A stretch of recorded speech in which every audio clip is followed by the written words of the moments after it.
Hey guys, welcome back to YouTube channel unique classes. तो आज जो है ह्यूमैनिटीज़ के सिलेबस को लेकर ब्लूप्रिंट आप सभी को पता है कल ही आया है ब्लूप्रिंट, जिसमें जो है ब्लूप्रिंट यानी कि जो आपका सिलेबस जो है एसओएससी ने अपलोड किया है। कल ही उन्होंने करेक्शन विंडो ओपन कर दी, जिसको नहीं पता उसको बता दूँ। और ह्यूमैनिटीज़ का सिलेबस क्लास हम 9th के लिए डिस्कस करने वाले हैं। काफ़ी सारी चीज़ें जो है वो चेंज भी हुई है, वो सभी चीज़ें हम डिस्कस करेंगे। सिलेबस जो एज इट इज़ आपका पुराने वाला नहीं है, 2023 का नहीं है, 2024 से 25 का जो है आपका न्यू सिलेबस है, जिसे हमें कवर करना पड़ेगा एसओएससी में अगर आप जो है तैयारी करने वाले हैं। इसमें हम बात करेंगे कि किस टाइप से क्वेश्चंस आपके पूछे जाएंगे और क्या क्या चीज़ें होंगी। तो सबसे पहले आपके इसमें बता रखा है कि 2024 से 25 के लिए जो एडमिशन प्रोसेस है उसमें आपके 2 राउंड रहने वाले हैं। फर्स्ट राउंड आपका रिटन एग्जाम का होगा, जो 70% आपका जो ले रहा है यानी, ठीक है, और 30% जो है सेकेंड राउंड होगा। अब बच्चे सेकेंड राउंड को लेकर ज़्यादा कन्फ्यूज नहीं होना है, क्योंकि वो ग्रुप डिस्कशन है। और ये कैसे होगा, किस तरीके से होगा, जब आप सभी अपना जो फर्स्ट राउंड क्लियर कर लेंगे उसके बाद डिस्कस किया जाएगा, ठीक है। अभी आपका मेन फोकस जो है फर्स्ट राउंड का ही रहना चाहिए। और जो भी डाउट हो कमेंट बॉक्स में पूछ लिया करो। और इसमें देखो, फर्स्ट राउंड में आपका जो है एमसीक्यू टाइप क्वेश्चन आएंगे। 3 घंटे का टाइम होगा, साफ तरीके से यहाँ पर बताया गया है। और अब की बार इन्होंने साफ तरीके से मेंशन कर दिया है कि नेगेटिव मार्किंग भी होगी। अगर कोई क्वेश्चन रॉन्ग होता है तो आप देख सकते हैं नेगेटिव मार्किंग भी होगी, यानी कि अब बिल्कुल जो है कदम फूक फूक के रखना पड़ेगा आपको। आप देखो यहाँ पर किस तरीके से आपका जो फर्स्ट राउंड में 4 सेक्शन डिवाइड है, आप देख सकते हैं। और इसमें जो है फर्स्ट सेक्शन जो है आपका, इसमें इंग्लिश और यहाँ पर इंग्लिश और हिंदी दोनों जो कंप्रिहेंशन है वो यहाँ पर डाल दिए हैं। अब की बार एक ये चीज़ हमें देखने को मिल रही है, इंग्लिश और हिंदी दोनों को लेकर आपके यानी कि पैराग्राफ दिया जाएगा, जिसमें से आपके क्वेश्चन पुट आउट किए जाएंगे। और 1-2 क्वेश्चन हो सकता है जो आपको ग्रामर से रिलेटेड पूछ लिया जाए उसी के अंदर। 15 क्वेश्चन होंगे, यानी कि आप हाफ डिवाइड कर सकते हैं। 7 नंबर का आपका इंग्लिश का आ सकता है और 7 नंबर का का हिंदी का, और एक जो है किसी में भी एक जो क्वेश्चन और ऐड कर देंगे, इस तरीके से हो सकता है। 15 क्वेश्चन होंगे, एमसीक्यू बेस होगा ये। अब देखो यहाँ पर सेक्शन बी, इसी पेपर के अंदर आपका सेक्शन बी भी होगा। और इसमें जो है लॉजिकल रीजनिंग होगी। जो ये आपकी लॉजिकल रीजनिंग है, इसको पहले मेंटल एबिलिटी लिख कर देते थे, तो कोई कंफ्यूजन नहीं रखनी है। और ये क्या होता है, इसमें हम बेसिकली इसको रीजनिंग बोलते हैं। इसमें आपका वर्बल रीजनिंग और नॉन वर्बल दोनों तरीके की आती है। तो इन्होंने क्या बताया, 15 जो क्वेश्चन पूछे जाएंगे आपसे, जिसमें जो है आपकी थिंकिंग लेवल चेक किया जाएगा कि आप कहाँ तक जो है लॉजिक लगा सकते हैं, यानी कि आप कहाँ तक सोच सकते हैं क्वेश्चन को सोल्व करने के बारे में नंबर्स के साथ। यानी कि आपकी इसका मतलब जो है नंबर सीरीज जो आपकी इसके अंदर आ जाएगी। एक और बात मैं आपको बता दूं, लॉजिकल रीजनिंग को लेकर मैंने ऑलरेडी वीडियो बनाई थी, बट बच्चे जो है कुछ बच्चों ने नहीं देखी, तो मैं दोबारा से न्यू जो वीडियो है अपलोड करूंगी, जिसमें मैं बताऊंगी कि लास्ट टाइम एसओएससी में किस तरीके से क्वेश्चन पुट आउट किए गए थे रीजनिंग को लेकर। और अगर वो वीडियो देखनी है तो चैनल को कर लो सब्सक्राइब, ठीक है। अब देखो यहाँ पर जो है आपके नंबर सीरीज हो गया, फाइंड पैटर्न, यानी कि जो नंबर सीरीज होगी उसमें पैटर्न को फाइंड करना है हमें। कुछ नंबर हिडन होंगे, छिपाए हुए होंगे, उनको हमें पहचानना है। और क्या सीरीज फॉलो हो रही है उसके अकॉर्डिंग क्वेश्चन पूछे जाएंगे। सेकंड, उन्होंने बोला है कि आपको कोई वर्ड जो है, यानी कि अल्फ़ाबेट जो सीरीज़ है वो दे दी जाएगी। और इसमें आपकी जो फिगर सीरीज़ होती है वो भी आती है आपकी, ठीक है। और इसी तरीके से वोकैबुलरी जो है वो उसको लेकर भी पूछा जा सकता है, जिसमें आपकी जो एनालॉजी होती है वो पूछी जाती है। और इसके साथ साथ जो वोकैबुलरी है आपकी, उसमें अल्फ़ाबेट सीरीज़ वगैरह भी आ जाएंगी। इसके बाद साइन और शेप में आपका जो है नॉन वर्बल वाले आते हैं सारे कंसेप्ट, जैसे कि मिरर इमेज, वाटर इमेज, ये सारी चीज़ें आ जाती हैं। और इसी तरीके से ग्राफिकल भी जो है इन्होंने बोला, जिसमें आपका मैं कह सकती हूँ कि एक ग्राफ दिखाकर भी आपसे पूछा जा सकता है, बट वो डाटा इंटरप्रिटेशन में ज़्यादा पूछा जाता है आपका जो सेक्शन होता है। अब देखो यहाँ पर वेन डायग्राम वगैरह सारी चीज़ें आपसे पूछी जा सकती है।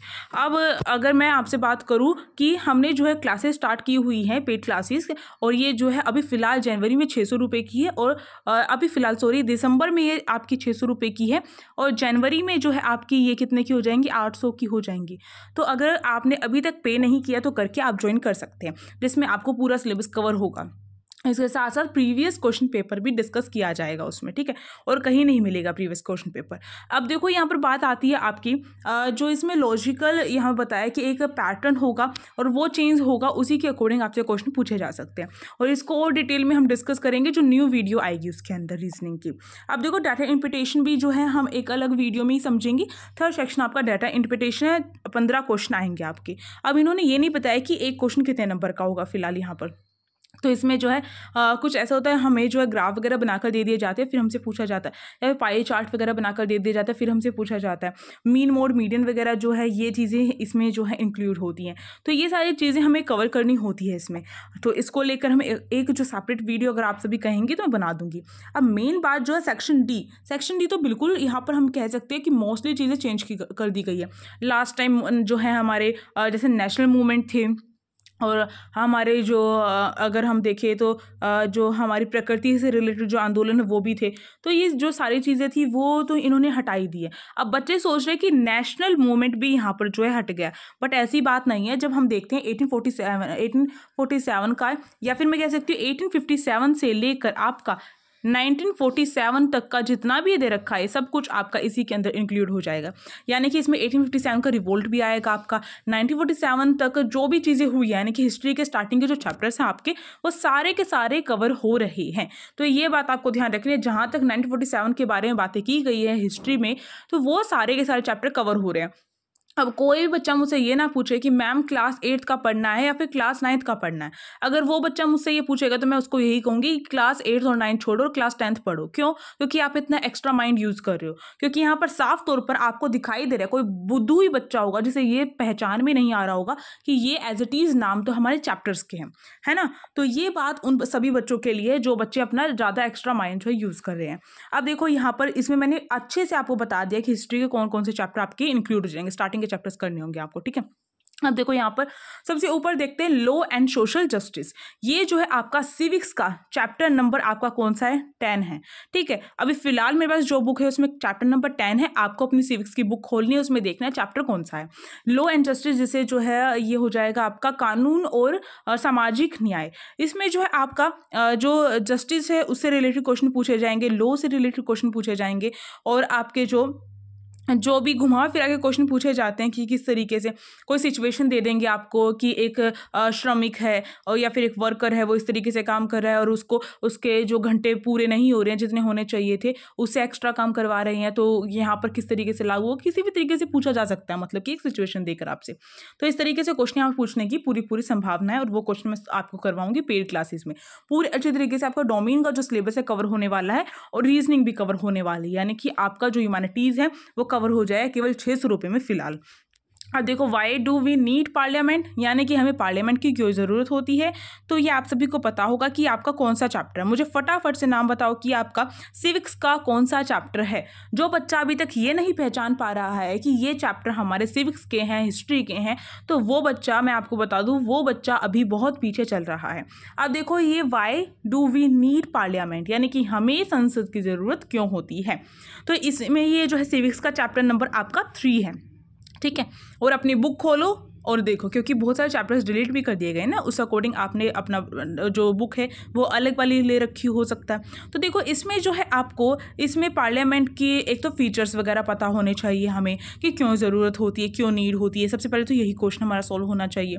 और जो बाकी चीज़ें हो जाती हैं जिसमें आपसे जो है इलेक्शन के बारे में और इन सब के बारे में हमसे जो पूछा जा सकता है। इलेक्शन के बारे में डिस्कस किया गया है इसके अंदर, और किस तरीके से जो संसद वो काम करती है, कि कितने सदन होते हैं संसद के अंदर, ठीक है, और वोटिंग किस तरीके से होती है, कितने साल की उम्र में जो है जो वोटिंग के लिए एक जो व्यक्ति है वो वोटिंग के लिए खड़ा हो सकता है, और भी जो चीज़ें हैं, कितने जैसे 18+ जो हैं उनका जो इलेक्शन के लिए बन जाता है ना। इस तरीके से बहुत छोटी छोटी बहुत माइनर चीज़ें जो हमसे पूछी जा सकती है, और ये चीज़ें जो हैं हमसे किसी भी तरीके से घुमा फिरा के हमसे पूछी जा सकती है। ओके, अब देखो आगे चलते हैं, और आगे देखो ग्लोबलाइजेशन ऑफ इंडियन इकोनॉमी, यानी कि जो आपका वैश्वीकरण है उससे रिलेटेड है ये चैप्टर। अब ये उससे रिलेटेड चैप्टर है। अब कुछ बच्चे इतने समझदार बनेंगे, वो बोलेंगे मैम ये 10th का चैप्टर दे दिया है। आप अपनी बुक भी खोल कर देख लो एक बार, जो बच्चा ऐसा बोलेगा। क्यों? क्योंकि ये आपकी बुक का ही चैप्टर है। ओके, और इसमें जो है किस तरीके से जो ग्लोबलाइजेशन है वो काम करता है, यानी कि इफ़ेक्ट क्या है उसका, ठीक है, और एडवांटेज जो है उसके क्या हो सकते हैं, इम्पैक्ट क्या हो सकते हैं, और कब जो है ग्लोबलाइजेशन को इंडिया ने अपनाया था। ऐसी छोटी छोटी चीज़ें जो हैं हमें पता होनी चाहिए ग्लोबलाइजेशन के बारे में, ठीक। तो इस तरीके से है ये, और मेरे ख्याल से ये जो है आपका चैप्टर जो है, हाँ, ये जो चैप्टर है आपके मेरे ख्याल से किसी और नाम से भी डाला जा सकता है आपके सिलेबस में, या फिर हो सकता है कि ये इन्होंने ऐसी टॉपिक इंक्लूड करके दे दिया, बट हमें जो है बिल्कुल छोटे लेवल की चीज़ें इसमें पढ़नी है, क्लास 10th के लेवल की नहीं पढ़नी है, ये बात समझ लो आप, ठीक है। अब देखो यहाँ पर लैंड, सोइल एंड ये जो वाटर एंड नेचुरल ये जो आपकी vegetation and wild life and resources है, इसके बारे में आप ये जो चैप्टर है आपका कौन सा है, ये चैप्टर आपका ज्योग्राफी का है और ये चैप्टर नंबर 2 है, ठीक है। इसमें इनसे रिलेटेड रॉक्स के बारे में और बहुत सारे रिसोर्सेज क्या होते हैं इस तरीके से, और लैंड के बारे में जो बातें बताई गई हैं, सोइल के बारे में जो बातें बताई गई हैं, वो सारी की सारी चीज़ें हमें पता होनी चाहिए, ठीक है। क्लाइमेट फैक्टर्स वगैरह जो हैं और भी जो चीज़ें हैं, इंपॉर्टेंट रिसोर्सेज जो बताए गए लैंड को लेकर, और बहुत सारी चीज़ें ऐसी हैं जो इसमें बताई गई हैं। तो ये जो गवर्नमेंट क्या करती है इनके लिए, वो सारी चीज़ें इसके अंदर इंक्लूड होंगी आपकी। और सोइल जो फॉर्मेशन है वो क्या है, सोइल इरोजन क्या है, इस तरीके से। ये तो मैंने 1-2 नाम बोले हैं, और भी बाकी सारे हो सकते हैं आपके। तो ये सब कुछ आपका जो है इसी के अंदर आ जाएगा। अब 15 जो ये आपके जो क्वेश्चन आएंगे, वो बच्चा ये ना सोचे कि ये 15 जो है आप पुराने सिलेबस को भूल जाओ, अब ये जो न्यू सिलेबस आया है इसी के अंदर से आपके क्वेश्चन आने वाले हैं, ठीक है। यानी कि पुराने सिलेबस से आपके वो क्वेश्चन आने के चांसेस है जो आपका जो टॉपिक है रिपीट हुआ है। यानी कि अब आपको तैयारी करनी है केवल इस सिलेबस की। बहुत छोटा सिलेबस है, हम कर सकते हैं, अगर हम चाहें तो हम ह्यूमैनिटीज़ में एडमिशन चुटकियों में ले सकते हैं, बट अब आप पे डिपेंड करता है कि आप किस तरीके से अपनी प्रिपरेशन करते हैं। देखो इस तरीके से आपके टोटल 60 क्वेश्चन हो जाएंगे। अब देखो राउंड 1 अगर आप क्लियर कर देते हैं और आपको इनवाइट किया जाता है राउंड 2 के लिए, तो उसमें ग्रुप डिस्कशन होता है जो आपका 15 से 20 मिनट का होगा। 8 स्टूडेंट होंगे, ठीक है, एक ग्रुप में, और इसमें जो है बताया गया किस तरीके से अपॉर्चुनिटीज़ दोनों ग्रुप को दी जाएंगी, कितना कितना टाइम होगा इस तरीके से, और टॉपिक के नाम यहाँ पर मैंशन किए गए कौन कौन से टॉपिक होंगे जिन भी जो है आपका ग्रुप डिस्कशन होगा। और ये आप तभी देखिए, तभी रेफर करें जब आपका जो है राउंड 1 में सिलेक्शन हो जाए। समझ रहे हैं? सबसे पहले राउंड 1 की बारी है, वो करके दिखाओ, उसके बाद तो आगे की तैयारी मिनटों का काम है।